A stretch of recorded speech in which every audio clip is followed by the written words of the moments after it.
Yaro, da Allah ka taimaka ka rage man hanya mana izuwa can. Ok, to shiga mu je. Gaskiya yaro kana da kirki. Me sunanka ne? Sunana Ilu, amma abokanai na suna kirana da shegen gaye. Ayya, ashe ina da takwara.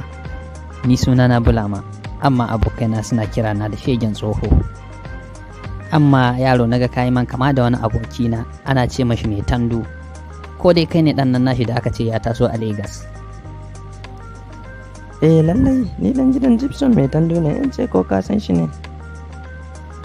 Haba wake magana sani ma. Gibson fa abokina ne na kud da kud. Ye, wato yaro kai ma ka girma kenan ka kai shege yanzu zaman Legas ya bata ka. Ka wani ta da gashi ka yi mashi fenti ko? Haba yaro ana magana ma. Ni da Gibson ai ba a tonawa.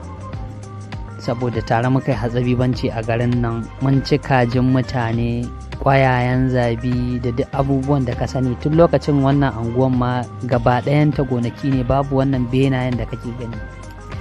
To saboda haka ba za ka gaya mana shegantaka ba yaro. To, ai da kai da shi duk shegantakar da kuka yi ta dace, kai a haɗa abin da kuka yi da wanda muke yi yanzu nan. Ba yaro, kai me ka sani game da shegantaka?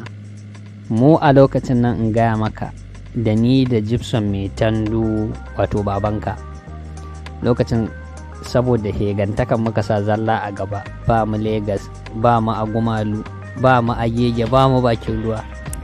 Kwatsam sai iyayen shi wato kakanninka suka bijiro mashi da magana lallai sai ya auri Kulu mai daddawa, wato tsohuwarka kenan. To ai kuwa fa yin wannan abin lokacin mun dawo daga Agumali kenan can gurin ginin dutse, muka zo muka samu wannan labari. Ai ko an gaya maka Kulu ta ci bugu, saboda daga zaran aka ce mashi na Kulu mai daddawa to kanta yake hucewa, in ya fara kimatta sai yayi kaman zai kashe. Magana fa aure kenan aka yi mashi yake wannan tijara. Me kake ɗauka kenan?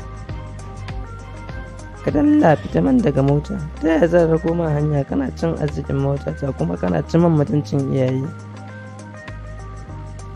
Ai zancen shegantaka ku daban, sai ka bari sai kun zauna ku je ku tattauna shi a tsakaninku. Iye yaro, lalle ka nuna min kai shege ne.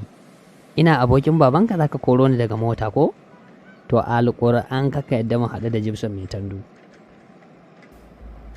Ka ce kai shege ne. Yanzu ka nuna min da na koro ka a mota ta da ni da kai waye ya fi wani iya shegantaka.